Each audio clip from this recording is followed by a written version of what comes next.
Welcome back again. You're still watching us here on The Breakfast Show. It's time to take a look at our second segment, which we mentioned earlier, and the Morsi meter, or how to evaluate the performance of the new president within the first 100 days of his program, and whether he has a program that is clear or not in the first place. And 2 weeks almost 2 weeks as he is in office now, what are the achievements that he has done, his agenda, very much details. We're going to be talking about whether it's criticism or advantages. We're very much delighted to have joining us here in the studio to discuss further this topic Dr. Doha Abdelhamid. She's a professor of economy at the American University in Cairo and also a UN international expert. Good morning and thank you for joining us. Good morning, Dr. Doha. Now, Yasmin mentioned the Morsi meter, so I would like to start by asking you, how do you see this idea? This website is the first of its kind in Egypt and could be seen as an indication of the drastic changes taking place here in the country that allows citizens to openly either evaluate or criticize what's going on and the performance of the president. So how do you see the idea? Okay, good morning to you and to the viewers, and happy Ramadan to everyone. Going to your question, actually it is quite important because what you're asking about the Morsi meter, because the people in the street are talking and discussing how would we improve our country and how would we move forward. Before coming over, I tried to fetch some information about the 100 days project or program, and let me blow a bomb to the viewers. I couldn't find a trace of it. It was probably a leak or something. There is no document which spells out that there is a 100 days program, presidential program, to be fulfilled and to be accountable for.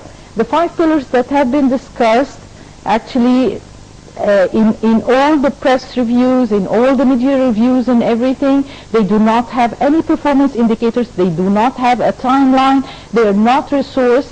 And to me, as an economist, I would look at the project like, I would look first at its justification, how is it resourced, the time bounds, and who's in charge, and the direct responsible party that would implement and would take charge among other parties to implement it. This is something that unfortunately I could not find. The 5 pillars that have been discussed on the traffic issue, I think every one of us is suffering a lot. Even for me today, in order to come over to the TV building, it took me something like an hour and a half, and I was faced with a serious problem of parking. And in order to go up and everything in this hot weather, we having another issue which is having to do with the power cuts, and again the fuel and such issues, the garbage and everything. Well, there are some efforts that you can see. The cleaning people are walking in the streets, but they're not equipped with the gadgets that they need in order to clean up properly and tidily, and they have to be around, and we have to think about a decent work environment for anyone. You have to be fairly paid. Are payment reflecting the productivity of people? Are they paid punctually? Are they, everyone is getting a fair pay for the effort that they are getting and for the qualities and qualifications expected of them? I'm afraid we are in a limbo situation at the moment. But if we speak of the general presidential program of Dr. Morsi, I have had several looks at it actually, and as a presidential program it would give some bullet points. It wouldn't get into the specifics and the details of the program on how to do, which is the responsibility of the executive part. Yep, that's exactly why people wanted to monitor the first 100 days of Morsi's presidency, to see how he's going to be tackling or implementing those points on actual ground. 2 weeks now into his office, and as you said, nothing seems to have changed, basically got worse. And whether it is from garbage cleaning or protests are increasing, traffic system and so forth, do you think that one of them, and speaking about not finding anything about his program, I'm not surprised, because I looked also for another program and I did not find any trace for that either, and as if it doesn't even exist. So Do you think a part of that is the fact that there's no government or formed cabinet until now, which has been delayed for 2 weeks, and that is like, you know, again, another question mark on why does it take this long to form a cabinet to start picking up on all the problems? Absolutely, I agree with you. I mean, for a presidential candidate, even before getting appointed officially or swearing before the Constitutional Court or Tahrir or whatever, of course the Constitutional Court is the legal entity to be sworn before. I would have imagined, had I been in the place or in the shoes of Dr. Morsi, I would have formed some form of government even before assuming effectively my position, because those are my tools.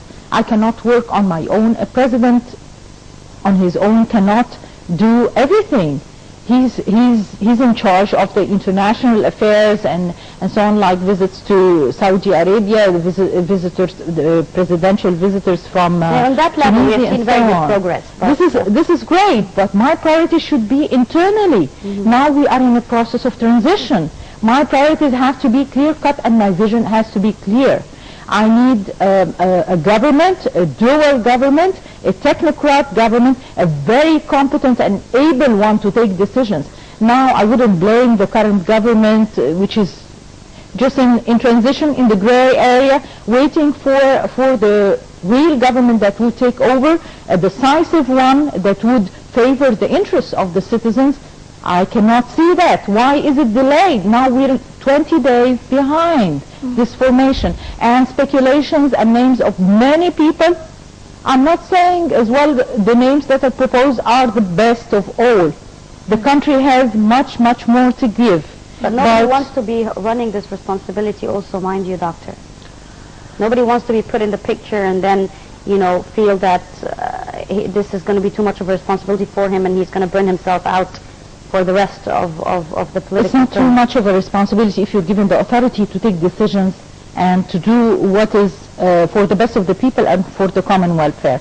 If you're thinking of bringing around some puppets or just faces and you're not empowering them with the responsibilities that they can implement, and without the decisions, it will be a failure, no matter if you get the best Nobel Prize winner in the best place in the country. I'm afraid this is the truth.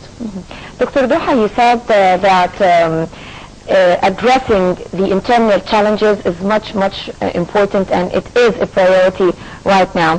So we spoke about the 5 main points of President Morsi's 100-day program, which mainly are bread, traffic security, fuel, and cleanliness.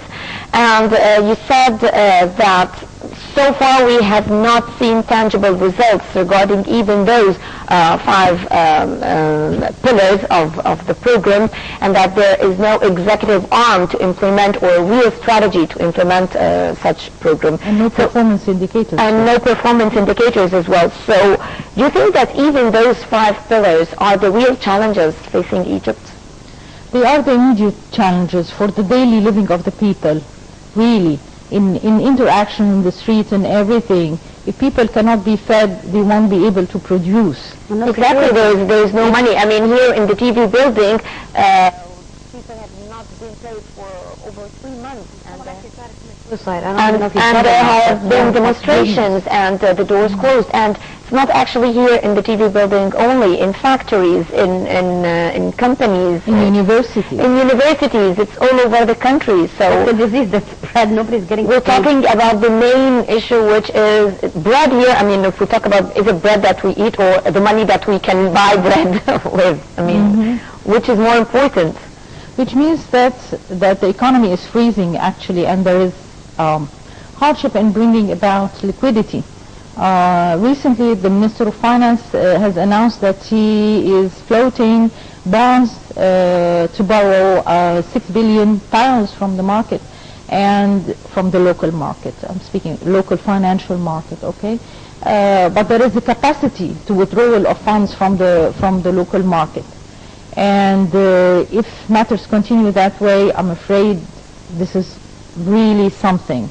The economy has to have a vision forward, has to have hope as well, and to produce. People have to go to real production. It is not, I mean, the presidential program is assuming a growth of GDP per annum of 7% over 10 years, okay? If we are to do that, okay, people have to work and the productivity level has to be higher than the consumption level. Now people cannot even consume the basics. And if we speak of عشوائيات, the slum areas and so on, there are even more hardships and more threats to social security than and because of that social threats, security threats, and very poor our lack of economy in the first place, we have security problems and stability problem. That was maybe the first step that people expected Morsi to resolve, and that is regaining security and stability in the country, which did not happen because I've heard of a lot of cars being stolen, a lot of problems, the traffic. There's no police basically still in so many districts and areas. So my question here is, do you think that Morsi is basically facing another challenge, and that is creating a teamwork or establishing trust between him and different organizations, or working with different organizations to help as his tools to help him overcome this problem? Because mind you, there is this struggle between the Muslim Brotherhood and several political parties and several institutions, and a lot of fears, security and several fears on, well, who will Morsi choose to be his minister or his cabinet? Possibly it's going to be someone from the Muslim Brotherhood. So this friction is causing people to say, well, I don't care, I'm not going to help him. I'm not going to help him in the Ministry of Interior. I'm not going to help him in the Ministry of Health. I'm not going to help him in the Ministry of Environment, and the country is just going to get worse and worse by the end of this month. A temporary government won't help Dr. Morsi, won't help any Egyptian, okay? To regain security, the security is key for people to feel safe, even for women. Women who are being harassed day and night in the streets. For myself, I was sitting one day in my place, okay, in my home, and I found burglars jumping in and in your house, smashing things and and stealing things. And I was there, and I tried to. Take your time. I'm not going to move. I tried to get in touch with the police, and they're playing a recorded message, and no one is answering ever. It is tough time for everyone, really, but the challenge is how to go out of this. President Morsi will need to immediately choose a very competent, top-notch government. Minister of Interior has to be monitored by the civil society, which is completely frozen since the events that happened last year, and even before. It is unable to expend a penny without interventions from the relevant ministry, and actually the society has to help, even with the traffic issues. I mean, solving the traffic problem is not by enforcing the law and imposing fines on people not to park in second row. It is much more than this. Yes. It is an issue with finding proper garages for the cars and proper roads, and building those bridges where people would pass. This is the only country where you see cars and people and donkeys and everything is going all together. It is not 100 days project or a program. 100 years. If we call it a project or a program, because as I started my talk with you, it does not have the main components of a project or a program. Well, Dr. Doha Abdel Hamid, Professor of Economy at the American University in Cairo, thank you very much for your time, and thank you for being with us this morning. Thank you very much, Doctor. Thank you very much. Thank you. And now we'll take a short break, and we'll be right back.